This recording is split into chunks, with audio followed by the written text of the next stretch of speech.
Hey, what's going on, guys? This is Alvi from Techitron, and this isn't one of our regular videos, and it's been one that I've been wanting to make for quite some time. So if you've read the title already, it's about benchmark applications and smartphones in general. So if you're not in the know, what happened recently was that OnePlus, the company that makes the OnePlus 3 and OnePlus 3T smartphones, have been found to cheat on smartphone benchmarks with the OnePlus 3 and OnePlus 3T smartphones. Now, both are really good phones. I've used them, but not really reviewed them. And I'd say that before I go on or talk anything about it, those are really good smartphones, and the benchmarks really don't do anything at all to judge how those devices actually perform. But in summary, what this company did was they kind of cheated the benchmark by boosting the device's performance whenever a benchmark test was activated. So you'd get higher scores than normally expected. And this is something we've seen before.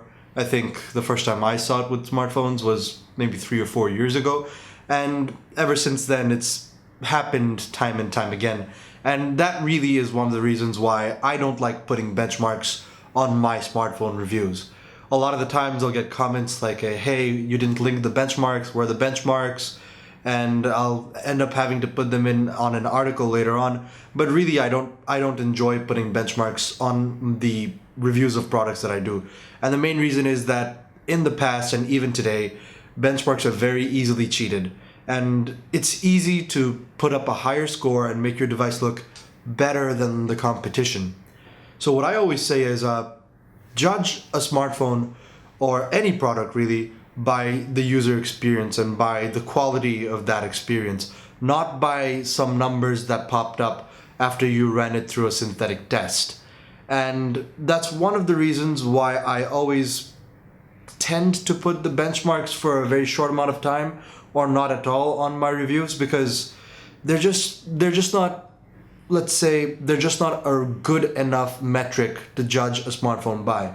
Now, don't get me wrong, oftentimes you can compare two products with benchmark scores, but really it's just not reliable. And the thing is, OnePlus wasn't the only company found guilty of actually cheating this benchmark. There are other companies whose names have not been mentioned for some reason, other phones whose names have not been mentioned for some reason, which have also been found to be cheating benchmarks recently. And without rambling too much, it's a sort of public service announcement.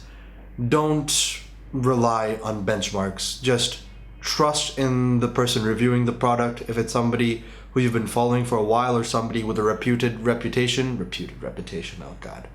But yeah, just trust in the person to give you the information that you need. Don't rely on a bunch of numbers which can easily be fabricated.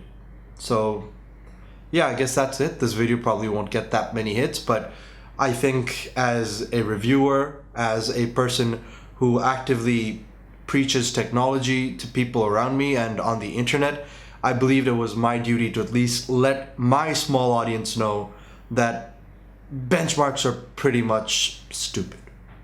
So thank you for watching. I hope this wasn't too long, and I'll see you in the next one.